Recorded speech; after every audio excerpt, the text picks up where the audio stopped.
Hey, Grammar Girl listeners, this is Kathy Doyle, Vice President of Macmillan Podcasts and the Quick and Dirty Tips Network, filling in for Mignon this week. It seems she caught a terrible cold while visiting us here in New York City a few days ago. Feel better soon, Mignon. It's an honor beyond words, no pun intended, to be helping you out this week. So, Grammar Girl listeners, up first today, we have a quick and dirty tip about the spring equinox, a meaty middle about the Irish language in honor of St. Patrick's Day, and a great family word story. But first, this episode of Grammar Girl is supported by the next generation Bona Premium Spray Mop for hardwood floors. This amazing mop comes with a microfiber cleaning pad and hardwood floor cleaner, so you can clean your hardwood floors quickly, easily, and effectively with no dulling residue left behind. It's the perfect solution for simply beautiful floors. In my house, we've been using Bona products on our hardwoods for over 10 years, and they're without question the very best. Bona Premium Spray Mop is available on Amazon, at Bona.com, and at most retailers where floor cleaning products are sold. For exclusive offers and more, visit bona.com/grammar. Wednesday, March 20th is the spring equinox. And that means what exactly? The spring equinox is one of 2 days during the year when day and night are about the same length. This happens when the Earth rotates in such a way that the sun is lined up exactly with the equator. In that 24-hour period, the Earth's axis is tilted neither toward the sun nor away from it. Everyone on the planet gets the same amount of sunshine and the same amount of dark. The word equinox, as you might guess, comes from two Latin words, equi, meaning equal, and noct, meaning night. The root word equi can be found in lots of similar words describing things of equal balance, like equivalent, equidistant, and equitable. Noct can be found in several words evoking night, nocturnal, noctambulate, meaning to walk around at night, and the spooky noctifer, an obsolete word that refers to a bringer of night or darkness. I'm thinking of the Dementors from Harry Potter when I hear that word, or a Nazgul from The Lord of the Rings. Scary. We can find the word equinox used way back in the 1300s, when Chaucer wrote one of the first ever technical manuals, A User's Guide to the Astrolabe, an instrument that's used to make astronomical measurements. Chaucer wrote of a circle around the Earth called the equator. He noted that when the sun is at the start of Aries and Libra, the days and nights are of equal length. These signs, Aries and Libra, are called the equinoxes. Why does Chaucer refer to these zodiac signs? Because as the Earth revolves around the sun seems to travel through all the 13 constellations that make up the zodiac. Really, we're the ones that are moving. The sun isn't traveling anywhere. And on the day of the spring equinox, the sun looks like it's starting to move through the constellation Aries. For that reason, the spring equinox is also called the first point of Aries. The fall equinox, in turn, is known as the first point of Libra. Here's a fun fact. The names of all these significant astronomical days are all lowercase. You don't capitalize terms like fall equinox and summer solstice. The solstices, by the way, are the opposite of the equinoxes. They are the 2 days a year when the sun is at its most extreme position. The summer solstice is the longest day of the year, and the winter solstice is the shortest day of the year.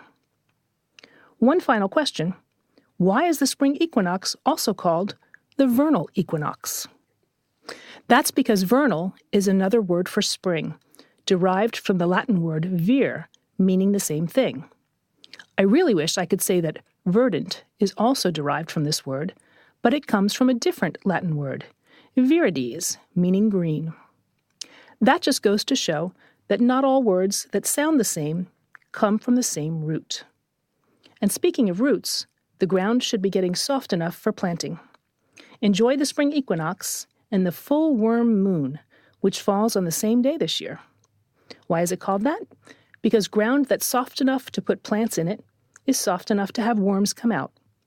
Hope you and the robins have fun.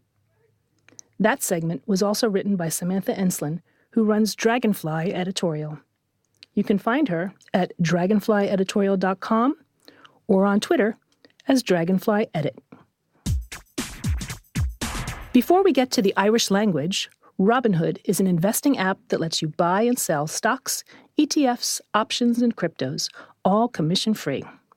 While other brokerages charge up to $10 for every trade, Robinhood doesn't charge any commission fees, so you can trade stocks and keep all of your profits. There's no account minimum deposit needed to get started, so you can start investing at any level. The simple, intuitive design of Robinhood makes investing easy for newcomers and experts alike. View straightforward charts and market data, and place a trade in just 4 taps on your smartphone. You can also view stock collections such as 100 Most Popular. With Robinhood, you can learn how to invest in the market as you build your portfolio. Discover new stocks, track your favorite companies, and get custom notifications for price movements so you never miss the right moment to invest.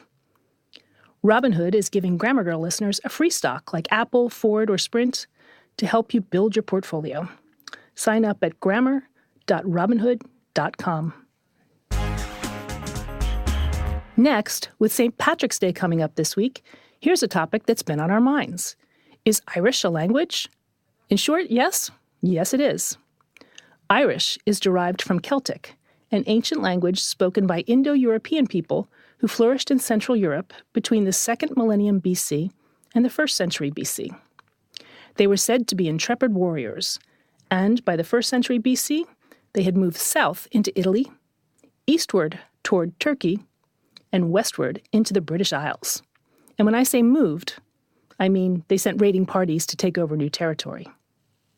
In the British Isles, the Celtic language morphed into Old Irish, spoken around AD 600 to 900, Middle Irish, spoken to around AD 1200, and then Modern Irish, spoken from then onward.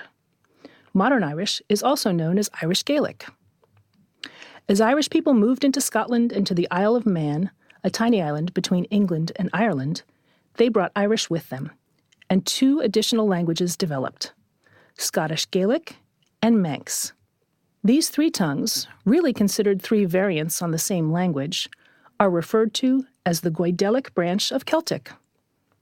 Manx began to die out in the 19th century, and the last native speaker died in 1974. Irish Gaelic and Scottish Gaelic, however, continue to live on. Sort of. Let's see what that means. Irish is the first official language of the Republic of Ireland. English is the second. Government documents are published in both languages, and the Irish version of the Constitution takes precedence. Street signs are written in both languages, and in public schools, Irish is a required course for a student's first 13 years of school. You even have to pass an exam on Irish to get into college. However, in practice, English rules the land. It's spoken by business people, politicians, entertainers, shopkeepers, and regular folk. It's what you hear on TV, on the radio, and on buses and trains. And although Irish is taught in public schools, school itself is conducted in English. In other words, Irish is essentially taught as a second language. In fact, there are only a few areas in Ireland where Irish is spoken as a first or native language. These small pockets are known as Gaelta, and they lie along the western coast of Ireland, in counties Kerry, Galway, and Donegal. And guess what? Even if you visit Gaelta, you probably won't hear people speaking Irish. Just like anywhere else, tourists stand out like a sore thumb. If you're clearly not from Knocknagoshel or Gweedore, you'll be addressed in English. If you're wondering why Irish isn't the dominant language in Ireland, you can chalk it up to the 1-2 punch of the Irish potato famine and English rule. The famine, also known as the Great Hunger, devastated Ireland in the mid-18th century, leaving 1 million Irish people dead from starvation and forcing another million to flee the country.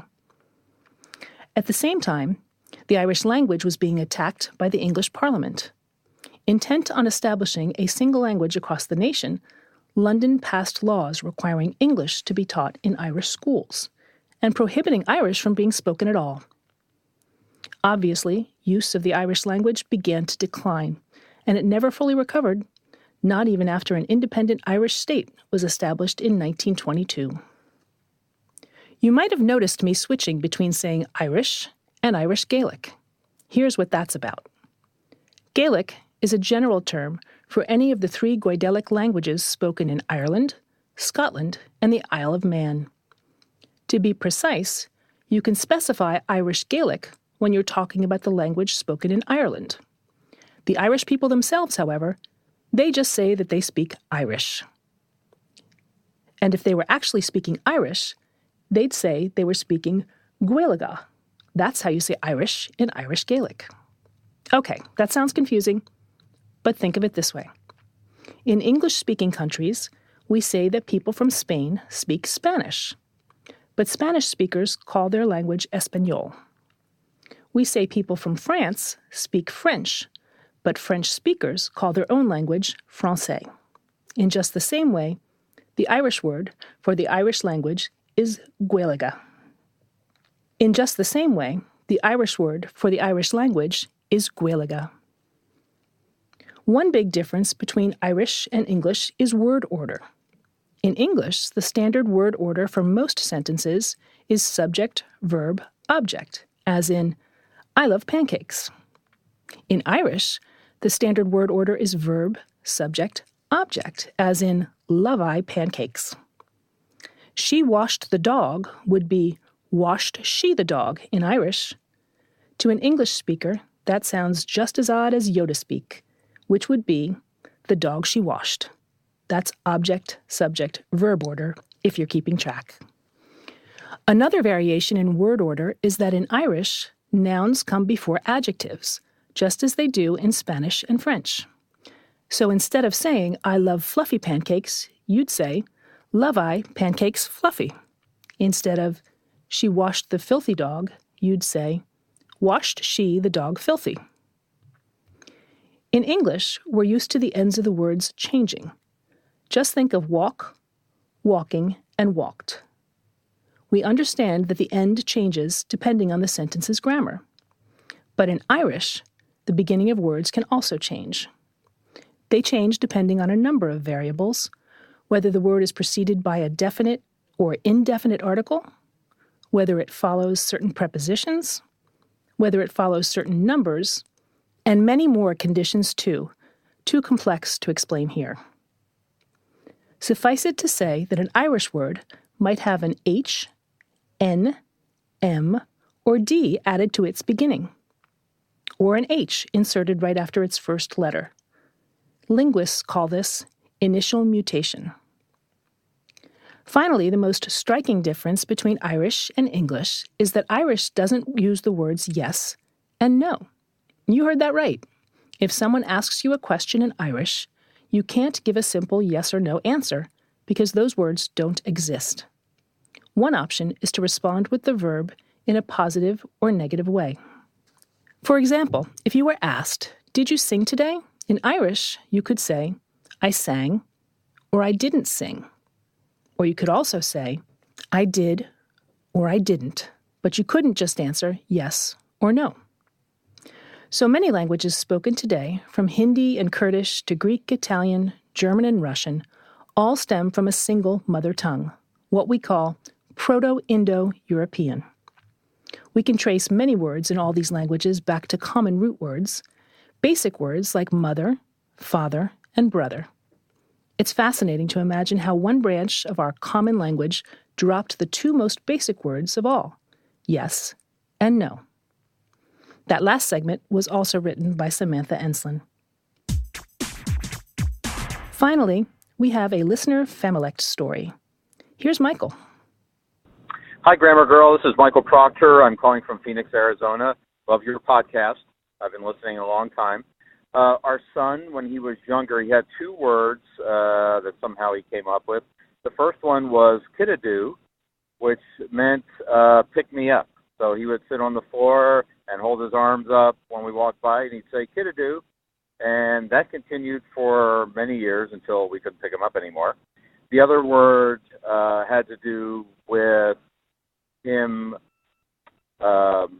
being careful. So, like if we said to him, hey, be careful over there, he would say, I'm carefuling, or I'm carefulin'. So he made the ing sound on the word careful, and we still say that even today. We'll say, drive carefully, and we'll say, we're carefulin'. Hope you enjoy it. Talk to you soon. Thanks for the story, Michael. If you'd like to share your Familect story, the story about a word that your family and only your family uses, you can leave a voicemail at 83321-4GIRL. That's 83321-4GIRL, and you might hear it on the show. I'm Kathy Doyle, and it's been a pleasure helping out my colleague, Grammar Girl Mignon Fogarty, this week. This show is part of the Quick and Dirty Tips podcast network, and you can find articles that go with each major segment at quickanddirtytips.com. Thanks also to our audio producer, Nathan Sems. That's all. Thanks for listening.